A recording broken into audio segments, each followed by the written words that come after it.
الحمدللہ رب العالمین والصلاة والسلام علی رسولہ الکریم اما بعد فاعوذ باللہ من الشیطان الرجیم بسم اللہ الرحمن الرحیم ولا رطب ولا یابس الا فی کتاب مبین صدق اللہ العظیم۔ حضرین گرامی، دور و نزدیک سے جو لوگ تشریف لائے، بڑے بچے بوڑھے، اور کچھ سے ہمارے بابا جی کی یادیں ہیں، کچھ بزرگ جو تشریف فرما ہیں اور ان کے شاگرد کثیر تعداد میں موجود ہیں، میں سب کا شکر گزار ہوں کہ آپ نے وقت نکالا اور ہمیشہ کی طرح اس عرس کی محفل میں آپ نے شرکت کی، اور بالخصوص سادات کرام جو اسٹیج پہ تشریف فرما ہیں، دیگر علماء کرام اور نعت خوان حفاظ کرام جو تشریف لائے، اور بالخصوص جناب سید طاہر عباس ترمذی، ہمارے برادر جناب مقصود شاہ صاحب نصرت، اور ہمارے مہمان خصوصی آج کی اس محفل کے جناب سید مظہر حسین شاہ صاحب کاظمی، آپ مانسیرہ سے تشریف لائے۔ ویسے تو آپ مدرس ہیں جامعہ رضویہ میں، لیکن عید پہ یہ تشریف لے کے گئے ہوئے تھے اور ابھی واپس انہوں نے وہاں مانسیرہ جانا ہے۔ ہم ان کے شکر گزار ہیں کہ انہوں نے اتنا لمبا سفر طے کر کے یہ یہاں شامل ہوئے اور بڑی علمی گفتگو فرمائی، قرآن کی طرف متوجہ فرمایا، صاحب قرآن کی طرف متوجہ فرمایا، اولیاء کرام کی طرف متوجہ فرمایا۔ میں مختصراً قرآن کے حوالے سے بات کر لوں، اور کچھ ہمارے اس مدرسے کے حوالے سے یہ درسگاہ جب سے بنی ہے، میں نے آیہ کریمہ جو آپ کے سامنے پڑھنے کا شرف حاصل کیا ہے، وَلَا رَطْبٍ وَلَا يَابِسٍ إِلَّا فِي كِتَابٍ مُبِينٍ، کوئی خشک اور تر چیز ایسی نہیں ہے جو قرآن میں موجود نہ ہو۔ وَلَا رَطْبٍ وَلَا يَابِسٍ إِلَّا فِي كِتَابٍ مُبِينٍ، کوئی خشک اور تر چیز ایسی نہیں ہے مگر یہ کہ وہ کتاب میں موجود ہے۔ یعنی اس کا مطلب ہے کہ کائنات کی تمام خشک اور تر چیزیں قرآن پاک میں موجود ہیں، قرآن پاک سے باہر کچھ نہیں ہے۔ اصحاب صفہ دنیا بھر کو انہوں نے فتح کیا، حکومت کی، انہوں نے کیا پڑھا تھا؟ قرآن۔ تو قرآن کے ساتھ جو تعلق اسلام کو کہا جاتا ہے، اسلام کیا ہے؟ اسلام ایک طرز زندگی کا نام ہے، طرز زندگی کا نام ہے، زندگی گزارنے کے طریقے۔ تو طریقے کس میں بتائے گئے ہیں؟ کہتے ہیں قرآن کیا ہے؟ قرآن ضابطۂ حیات ہے، ضابطۂ حیات، زندگی گزارنے کے اس میں دستور ہے، اس میں اصول ہیں، اور اگر اصولوں کا پتہ ہی نہ ہوگا تو زندگی کیسے کامیاب گزاری جا سکتی ہے؟ تو کامیاب زندگی گزارنے کے لیے زندگی کے اصول پتہ ہونے چاہیے، اور اصول پتہ کرنے کے لیے قرآن سے تعلق جوڑنا ضروری ہے، ورنہ اصول پتہ ہی نہیں چلیں گے اور کامیاب زندگی نہیں ہوگی۔ اور اصول سیکھنے کے لیے رجوع کرنا پڑے گا صاحب قرآن کی طرف۔ تو صاحب قرآن جو ہے وہ تشریح فرماتے ہیں کہ قرآن کیا ہے، کھول کھول کے بیان فرماتے ہیں۔ تو احادیث جو آپ صلی اللہ علیہ وآلہ وسلم آپ نے فرمایا، انا مدینۃ العلم وعلی بابھا، میں علم کا شہر ہوں، علی اس کا دروازہ ہے۔ تو علم کا شہر، قرآن کا سارا علم، کائنات کا سارا علم قرآن کے اندر، اور قرآن کا سارا علم رسول اللہ صلی اللہ علیہ وسلم کی ذات کے اندر۔ اور اس علم کے حصول کے لیے صاحب قرآن سے رجوع کس کے ذریعے سے کرنا پڑے گا؟ دروازے کے ذریعے سے۔ انا مدینۃ العلم وعلی بابھا، علی سے تعلق ہوگا تو صاحب قرآن تک پہنچیں گے، صاحب قرآن سے تعلق ہوگا تو قرآن تک پہنچیں گے۔ یہ حاضرین گرامی، یہ درسگاہ، اور یہ درسگاہ کی ابتدائی شکل میرے بچپن کی باتیں ہیں، اور آپ جو بڑے ہیں، بزرگ ہیں اور میرے ہم عمر ہیں، اس بات کے گواہ ہیں کہ یہ سامنے جو کمرے بنے ہوئے ہیں، ان کمروں سے بھی پہلے اصلا اس کی جبری آ رہے ہیں، اس جبری نماز پڑھنے سے۔ اس کے بعد یہ کمرے بنے، ان کی چھت پر نماز پڑھنا شروع کی، پھر یہاں ایک تھلا بنا، یہ عین اس محراب کے سامنے، اور یہ دو جو پلر ہیں اس کے برابر یہاں مسجد کا ایک کمرہ۔ مولوی شیخ احمد صاحب، اللہ ان کے درجات بلند فرمائے، وہ یہاں امامت فرمایا کرتے تھے، اور میرے برادر مکرم یہ تشریف لائے انگلینڈ سے، اس وقت یہ بھی یہاں ہوا کرتے تھے. انہیں یاد ہے سید ضیاء الحسنین یہ یہاں اس وقت رہا کرتے تھے، اور انہیں یہ اس بات کے گواہ ہیں کہ یہ اور بہت سے لوگ گواہ ہیں کہ اس جگہ پہ ایک چبوترا بنا اور اس کے اوپر ایک کمرہ بنا، پھر اس کے ساتھ ایک کمرہ. یہ وہ والی جگہ ہے جہاں کیمرہ مین ہے، وہ والی جگہ ہے ان دو پلرز کے درمیان. یہ بعد میں ایکسٹینشن ہوئی ہے. تو وہاں اس کے ساتھ پھر ایک اور کمرے کا اس طرف اور اس طرف اضافہ ہوا اور درمیان والی دیواریں ہٹائی گئیں اور یہ 3 صفوں کی مسجد بنی. پھر یہ تھلا چبوترا اس سائیڈ پہ گیا اور یہ کرتے کرتے اللہ پاک نے فضل کیا اور یہاں میرے بابا جی انہوں نے بہت ساری مساجد مدارس بنائی ہیں. آپ کو بتایا سید فضیلت حسین شاہ رحمۃ اللہ تعالیٰ علیہ زندگی انہوں نے دین کے لیے وقف کیے رکھی، اور جو انہوں نے مدارس مساجد بنائے ہم نے اس مسجد یا مدرسے کو آگے بڑھانے کی کوشش کی. بہت سارے یہاں مدرسین آئے اور بہت سے امام آئے، لیکن میں کہتا ہوں کہ علامہ محمد افضل رضوی ان کے میرے بابا کی روحانی اولاد ہیں، ان کے شاگرد بھی ہیں، روحانی اولاد ہیں، اور انہوں نے اس مشن کے لیے دن رات ایک کیا اور اپنے کام چھوڑ کے اپنے آپ کو اس مشن کے لیے وقف کر دیا. اور آج آپ دیکھتے ہیں کہ یہ کس طرح، یہ آپ کو پتہ ہے کہ یہ ایکسٹینشن جب ہوئی آج سے بہت، یہ رشید صاحب اس کے گواہ ہیں، یہاں تشریف فرمائے ہیں کہیں، تو ہم نے 2 صفوں کا پروگرام بنایا. یہ کوریا میں ہوتے تھے تو انہوں نے وہاں PDCL فون ہوتا تھا، گھر میں کال کی کہ شاہ جی میری خواب میں آئے تو کوئی مسجد کی توسیع کی جا رہی ہے. یہ کوریا تھے، اس وقت PDCL فون ہوتا تھا. تو انہوں نے کہا جی کہ شاہ جی میری خواب میں آئے، وہ کہتے ہیں 2 صفیں آگے نہیں کرنا محراب کی طرف سے، 3 صفیں کرنے ہیں. اور اللہ پاک اسباب کیسے بناتا ہے. میری پھوپھو اللہ پاک ان کے درجات بلند فرمائے، وہ ان دنوں ہمارے گھر تشریف لائیں تو میں رضوی صاحب کو کہا کہ ہم ایکسٹینشن کر رہے ہیں، پیسے کتنے ہیں فنڈ میں. یہ کہتے ہیں شاہ جی فرمایا کرتے تھے کہ جب دین کا کام کرو تو اسباب کو نہ دیکھا کرو، اسباب اللہ پاک بناتا ہے. اور ہم نے شمس الرحمان اس وقت PhD کر رہے تھے، سید شمس الرحمان مشہدی بکی شریف والے اسلامی یونیورسٹی میں تھے، تو جہاں وہ تشریف لائے یہی عرس کا موقع تھا. ہم نے ان سے افتتاح کے لیے یہاں جو ہے وہ کیا، دعا کرائی اور افتتاح کرایا. میری پھپھو گھر تشریف لائیں تو انہوں نے کہا جی مدرسے کا تم کام ہم کر رہے تھے. اس وقت تو ریٹائرمنٹ لے رہی تھی، ریٹائرمنٹ بلکہ لے لی تھی. تو میں نے انہیں بتایا مدرسے کا تو کر رہے ہیں کام، لیکن ہم مسجد کی ایکسٹینشن کا ہم نے پروگرام بنایا ہے. تو یہ 98 کی شاید رضوی صاحب 98 کی بات ہے. تو میں نے انہیں بتایا تو کہتی ہیں کہ کیا کرنا چاہتے ہیں. میں نے کہا ہم نے محراب کی طرف سے ہال کو ایکسٹینڈ کرنا ہے، یہی والا ہال. تو جناب حاجی فضل احمد صاحب نے اس کے لیے اسٹیمیٹ لگایا تھا کہ 2,70,000 روپے، اس وقت 98 میں 2,70,000 اس پہ لگیں گے. تو میں نے انہیں بتایا کہ ہم ایکسٹینشن کا کام کر رہے ہیں. تو انہوں نے کہا جی کہ کتنے پیسے لگیں گے. میں نے کہا 2,70,000 کا اسٹیمیٹ ہے. انہوں نے کہا کہ چند دن بعد تمہارے اکاؤنٹ میں یہ پیسے آ جائیں گے 2,70,000.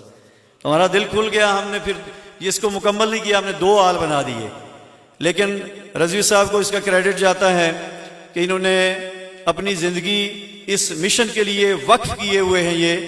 اور یہ ادارہ آج یہاں 60 کے قریب بچے حفظ کر رہے ہیں، اور درس نظامی کے چند طلبہ ہم نے باقاعدہ کلاس درس نظامی کی اب شروع کرنی ہے. 60 کے قریب، جن میں سے 42 یہاں بچے رہائشی ہیں، اور اللہ کے فضل سے یہ معاملات پورے ہو رہے ہیں. اب ہماری جو مشن کے اگلا سٹیپ تھا کہ ہم نے درس نظامی کی مکمل کلاس چلانی ہے، تو اس کے لیے ہمیں کلاس روم چاہیے تھے. تو ہم نے الحمدللہ یہ اس لیول تک پروجیکٹ پہنچا. اس وقت بھی ہمارے پاس فنڈ نہیں تھا، کوئی 40 لاکھ سے اوپر یہ لگ چکا ہے. اور آپ کے سامنے ہے کہ 65 سینکڑے تقریباً یہ چھت ہے، اور 8 کمرے 3 گیلریاں اس کے اندر ہیں. میں بلکہ کہتا ہوں کہ حال اس کے علاوہ ہے. حال میرا جو پنڈی گھر ہے اس سے بڑا یہ صرف حال ہے. 28 بائی 65 کا یہ حال ہے. اور انشاءاللہ یہ ادارہ، میں ڈاکٹر سید تجمل حسین شاہ صاحب ہمارے برادر مکرم تشریف فرمائے، میں ان سے ہم رہنمائی بھی لیں گے. میں نے ان سے عرض کی کہ ہم یہ ادارے کو ڈگری ایوارڈنگ انسٹیٹیوٹ تک انشاءاللہ لے کر جائیں گے، ڈگری ایوارڈنگ انسٹیٹیوٹ تک. اور اس کی بنیاد شاہ جی قرآن پہ، یعنی قرآن سیکھ کے بچے عصری علوم حاصل کریں. پھر وہ جب قرآن سیکھ کے عصری علوم، تو قرآن میں وہ ساری چیز موجود ہے نا. قرآن میں سائنس موجود ہے، قرآن میں یہ موجود ہے کہ کاروبار کیسے کرو، قرآن میں یہ موجود ہے کہ کیسے زندگی گزارو، قرآن میں یہ موجود ہے کہ والدین کے ساتھ کس طرح کی ڈیلنگ کرو، بچوں کے ساتھ، بیوی کے ساتھ، ہمسایوں کے ساتھ، انٹرنیشنل لیول کے قوانین آپ نے فارن پالیسی بنانی ہے، کس طرح دوسری اقوام سے آپ نے جو ہے رابطہ رکھنا ہے، تو اس کے اصول اس کے اندر درج ہیں۔ تو قرآن سیکھ کے ہم نے ایسی یہاں جنریشن پیدا کرنی ہے جو جب آگے جائے عملی میدان میں تو پھر ان کے سامنے دنیا ٹھہر نہ سکے، وہ اس لیول کے بچے ہوں۔ یعنی مجھ سے یونیورسٹی میں بچوں نے پوچھا یہ فلسطین کا معاملہ ہوا کہ یہ ہم ان کا مقابلہ کیسے کر سکتے ہیں، ہم اتنے جو ہے وہ مجبور اور لاچار ہیں۔ میں نے کہا جب ہم اپنا تعلق قرآن سے جوڑ لیں گے نا، ہم دیانتدار بن جائیں گے، ہم کرپشن نہیں کریں گے، ہم صحیح مسلمان بن جائیں گے، تو ہم اس پوزیشن میں آ جائیں گے کہ ہم ان کا مقابلہ کریں گے۔ تو انشاءاللہ اس درسگاہ میں درس نظامی کی ان قریب یہ کلاس شروع ہو رہی ہے، اور پھپھو جی جان کا میں نے ذکر کیا، وہ بہت عرصہ ایڈمنسٹریٹر رہی ہیں، بہت لوگ ان کو جانتے ہیں، آخر میں پرنسپل ہائر سیکنڈری کی رہی۔ تو تقیہ جہاں میرے دادا جی کا مزار ہے، انہوں نے ایک پوری بلڈنگ ہمیں بنا کر دی بچیوں کے مدرسے کے لیے۔ تو اس بلڈنگ میں ہم نے قرآن کا وہ بھی محتمم، اس کے بھی علامہ محمد افضل رضوی صاحب ہیں، اللہ تعالیٰ انہیں صحت عطا فرمائے، تا دیر جو ہے ان کا سایہ اہل سنت پر اور ان کے بچوں پر قائم رکھے۔ وہاں ہم نے حفظ کی کلاس جو ڈے ٹائم کی ہے صرف، آئندہ ہم نے اس کو بھی رہائشی اور اس میں بھی درس نظامی کی۔ اس کا جو للبنات شعبہ ہے وہ وہاں ہے، تقیہ جسے ہم کہتے ہیں، تو وہاں حفظ کی کلاس وہاں بھی موجود ہے، درس نظامی یہاں شروع ہوگا تو وہاں بھی انشاءاللہ شروع ہوگا درس نظامی کی کلاس عنقریب۔ اور یہ چھت آپ کے سامنے ہے کہ اس کے لیے ہم کوشش کر رہے ہیں، اور اللہ پاک ان کو اجر عطا فرمائے۔ دام درہم قدم سخنے، یہ الفاظ میرے بابا جی کے ہیں، وہ یہ الفاظ دعا میں بولا کرتے تھے کہ جن جن لوگوں نے دام درہم قدم سخنے اس کار خیر میں حصہ لیا، اللہ پاک ان کو اجر عطا فرمائے کہ یہ جو خرچ ہو رہا ہے اصل انویسٹمنٹ یہی ہے۔ کاروباری لوگ جانتے ہیں نا کہ انویسٹمنٹ کیا چیز ہے، تو انویسٹ جب جہاں کیا جاتا ہے دنیا کے معاملات میں وہ یہاں ہی رہ جاتا ہے، بندہ آگے چلا جاتا ہے۔ یقیناً بچوں کے لیے بھی سب کچھ کرنا چاہیے، لیکن جو اللہ کی راہ میں خرچ ہوتا ہے اس کے لیے علماء ہمیں رہنمائی فراہم کرتے ہیں کہ دا دنیا 70 آخر، تو وہ بھی آپ کا جو بزنس ہے وہ ملٹی پلائی ہوتا ہے، یہ نہیں کہ اس میں نقصان ہوتا ہے۔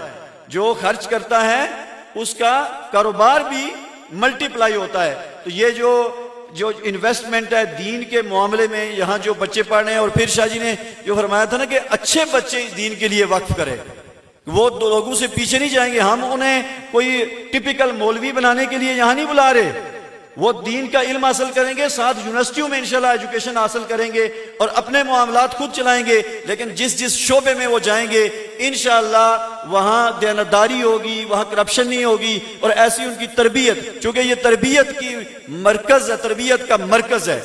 اور یہاں جو اس کار خیر میں 3 اس وقت مدرسین یہاں موجود ہیں، 1 خاتون مدرس وہاں ہیں، 4 مدرسین علامہ محمد افضل رضوی صاحب کے علاوہ، اور باقی جو یہاں لنگر پکانے والے ہمارے دوست شوکت صاحب یہاں تشریف فرمائے، وہ بھی خدمت کرتے ہیں، اور جو احباب یہاں اس ٹیم میں شامل ہیں، اللہ پاک سب کو اجر عطا فرمائے، اور ہمیں اس کار خیر میں اللہ پاک حصہ دینے کی توفیق دے۔ یہ سعادت بے زور بازو نیست تا نہ بخشد خدائے بخشندہ، یہ زور بازو سے حاصل ہونے والی سعادت نہیں ہے، اللہ پاک جس کو عطا فرمائے۔ مجھے انہوں نے بتایا کہ ایک بندے نے 260 روپے لاکھوں روپے کی لوگوں نے دیے، اور یہاں یہ حافظ صاحب تشریف فرمائے، ان کی فیملی کے خواتین کو سونا بہت عزیز ہوتا ہے، اپنے کڑے اتار کے دے دیے، اپنے جو ہے وہ جھمکے اتار کے، یہ کانٹے اتار کے دے دیے کہ میرا مسجد میں حصہ۔ تو یقیناً جس کا اس طرح مسجد میں حصہ شامل ہوا ہے وہ اس کا اجر اللہ پاک دینے والا ہے، وہ اس کو ملے گا۔ لیکن یہ سعادت بھی اللہ پاک کسی کو دیتا ہے، کسی کے پاس بہت زیادہ ہوتا ہے وہ نہیں دے سکتا، اور کسی کے پاس تھوڑا ہوتا ہے اس میں سے وہ تھوڑا بھی دیتا ہے۔ تو یہ جو تھوڑا ہے اللہ پاک اگر قبول کرے تو وہی بندے کے لیے آخرت میں نجات کا ذریعہ بن جاتا ہے، ٹھیک ہے۔ تو یہ تھوڑا جو ہے وہ مل کر دریا بنتا ہے۔ اللہ پاک ان سب کو اجر عطا فرمائے، اور مزید توجہ دلانے کی خاطر ہے کہ یہ ہم اپنے آپ کا ادارہ ہے، ہمارا ادارہ ہے، اور ہم اس علاقے میں ہماری دینی درسگاہ ہے، اور اس کو ہم عصری علوم کی بھی یعنی دین کی تابع رہ کر، دین کی جیسے رہنمائی لے کر، دین کے تابع رہ کر دنیا کی عصری تعلیم بھی انشاءاللہ یہاں دی جائے گی۔ اور مزید جو ہے جو لوگ اس طرف یہ توجہ دلانے کی خاطر میں نے کہا، میرے ایک جو ہے وہ خاتون ہمارے سبجیکٹ کی ہیں شاہ جی، یہ علامہ اقبال اوپن یونیورسٹی میں، تو آج کل وہ چیئر پرسن ہیں، تو ڈاکٹر ریاض کی بیٹی ہیں، ڈاکٹر ریاض کو میرے بھائی یہ جانتے ہیں، بھائی جان ڈاکٹر ریاض کی وہ بیٹی ہیں۔ ڈاکٹر ریاض بہت نامی گرامی شخصیت ہیں، آج کل وہ ریٹائرمنٹ کے بعد فیض الاسلام کے صدر ہیں، فیض الاسلام کے اس وقت صدر ہیں، ان کی بیٹی ہیں۔ لیکن میں اس خاتون کی یہ بات بتاتا ہوں کہ جب میں نے انہیں کسی کار خیر کے لیے توجہ دلائی تو الٹا وہ میری شکر گزار ہوئی، اسی وقت حصہ اپنا ملایا اور کہا کہ میں آپ کی شکر گزار ہوں کہ آپ نے میری اس طرف توجہ دلائی کہ میرا ایک اچھی جگہ میرے پیسے خرچ ہوں گے۔ تو ہم رضوی صاحب کے بھی شکر گزار ہیں، مدرسین جو ہیں یہاں ان کے بھی شکر گزار ہیں، اور جو یہاں اس کار خیر میں حصہ ڈال رہے ہیں ان کے شکر گزار ہیں۔ لیکن یہ آخرت کا توشہ ہے، اللہ پاک ہمیں اس میں حصہ ملانے کی توفیق عنایت فرمائے۔ ایک بار پھر میں شاہ جی کا بھی ممنون ہوں، شکر گزار ہوں، اور تمام احباب جو دور و نزدیک سے تشریف لائے، سادات کرام، علماء کرام، نعت خان اور حفاظ کرام اور ہمارے بزرگ یہ تشریف لائے، سب کا شکر گزار ہوں۔ وما توفیقی الا باللہ العلی العظیم۔ صرف یہ چند منٹ کے ہوں گے اور اس کے بعد ہم نماز ادا کریں گے۔ آپ کو پتہ ہے کہ ہمیشہ کی طرح اس عرس کے موقع پر جتنے حفاظ فارغ ہوئے ہوتے ہیں اس سال کے دوران ان کی دستار بندی ہوتی ہے اور انہیں سرٹیفکیٹ دیا جاتا ہے۔ ایک حافظ قرآن ہم نے پہلے انہیں دے دیا تھا، اس سے پہلے جو میلاد کی محفل تھی اس میں محرم کی محفل میں عظمت صاحب جب عریف قریشی صاحب تشریف لائے تھے تو ایک یعنی 4 اس سال کے دوران حفاظ ہوئے ہیں۔ ایک ہی دستار بندی اس وقت ہو گئی تھی، لیکن زیادہ ہم یہاں اس ٹائم پہ دستار بندی کرتے ہیں۔ ان تمام حفاظ کو، ان کے گھر والوں کو میں مبارکباد پیش کرتا ہوں، یعنی علامہ افسر رضی صاحب سے ریکویسٹ کرتا ہوں کہ تشریف لائیں اور اس کا اعلانات فرمائیں۔